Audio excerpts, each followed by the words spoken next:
Welcome to The Explainer. Today, we're diving into a really big question for nonprofits. How can you conquer your biggest challenges, really serve your mission, and truly empower your team by using technology? Let's just start with this quote. It's from a project manager at a nonprofit, and I think it hits home for a lot of us. She's talking about her most passionate people, the ones who live to build connections, and they're getting weighed down by administrative work that just drains their energy. Sound familiar? And that really leads to this question. What if the very people who are best at furthering your mission are stuck doing things that get in the way of it? It's kind of a hidden crisis in the nonprofit world, a huge drain on morale, on energy, and ultimately on your impact. Okay, let's dive into this. To find a solution, we first have to understand the sheer scale of the problem. So let's take a hard look at the immense pressures nonprofits are facing right now. This quote from a recent report, it captures the feeling perfectly. It's that sense of being stretched to the absolute limit and then being asked to stretch even more. And here is the number that just proves it. 58%. That is a staggering number. It's the share of nonprofits right now who say that staffing is their single biggest external challenge. And this chart really puts it in perspective. Look at that. In just 1 year, staffing concerns have literally leapfrogged over competition for funding and even economic uncertainty to become the #1 worry for nonprofit leaders. That's a huge shift. So this staffing crisis, it isn't happening in a vacuum. It's happening inside a perfect storm. On one side, demand for services is way up, and the cost to deliver them has surged to a record high.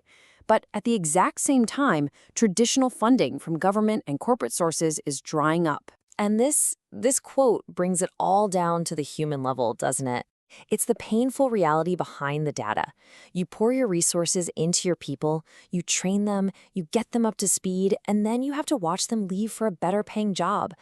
It's a heartbreaking cycle, and it's pushing so many organizations to their breaking point. So if hiring more people isn't really the answer, or even an option for many, then what is?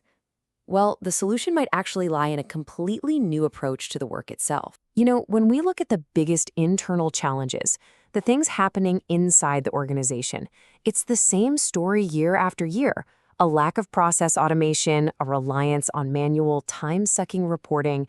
These are consistently the top operational pain points.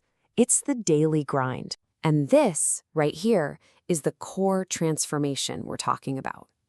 On the left, you've got what many organizations are dealing with, a kind of digital junk drawer.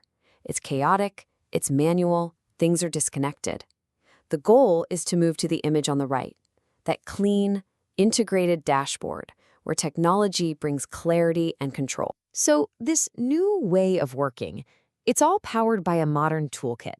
Let's break down the 3 key categories of technology that are, no exaggeration, changing the game for nonprofits. Think of it like you're building a house. It all has to start with a solid foundation.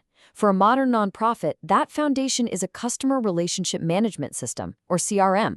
And from there, once that's in place, you can add these incredible layers of automation and intelligence on top. So, what is a CRM?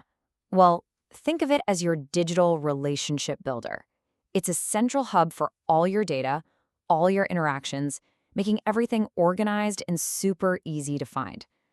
For an industry that literally hinges on relationships, with donors, with volunteers, with clients, having this single source of truth is absolutely critical. Okay, this table breaks down some terms that get thrown around a lot.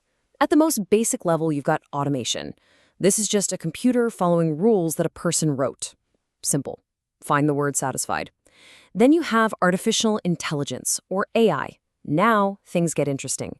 AI can write its own rules to figure things out, like classifying feedback as positive or negative. And then you've got generative AI, which takes it a whole step further. It can actually create brand new content and insights, like summarizing all the feedback and recommending what to do next. So, theory is great, but what does this actually look like in the real world? Let's check out what happens when a nonprofit really puts these tools to work. 100 plus. That is the number of hours a single nonprofit saved in just 1 year. And get this, That was from automating just one administrative workflow for their project teams. Just one. And the impact went way beyond just saving time.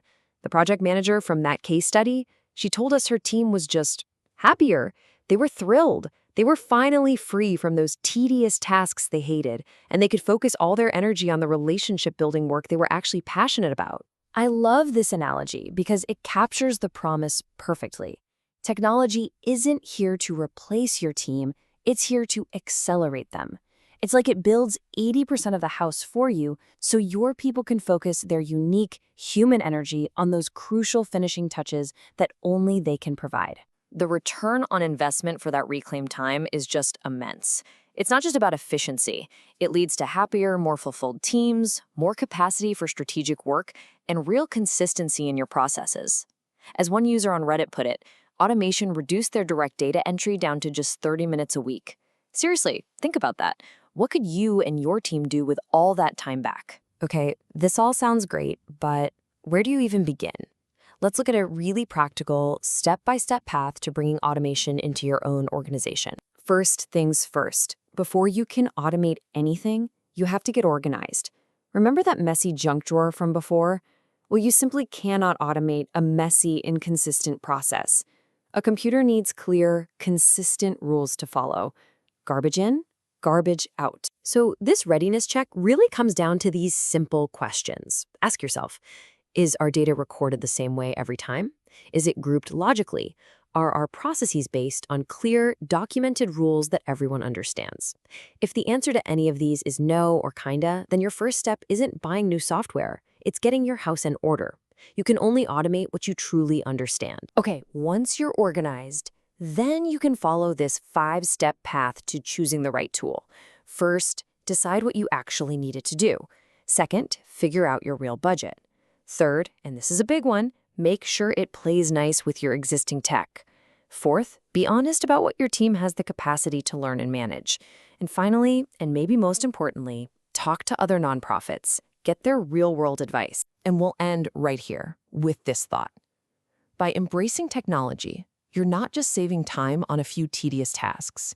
You are unlocking your team's potential, you are boosting their happiness, and you are creating powerful new possibilities to drive your mission forward. What could you achieve?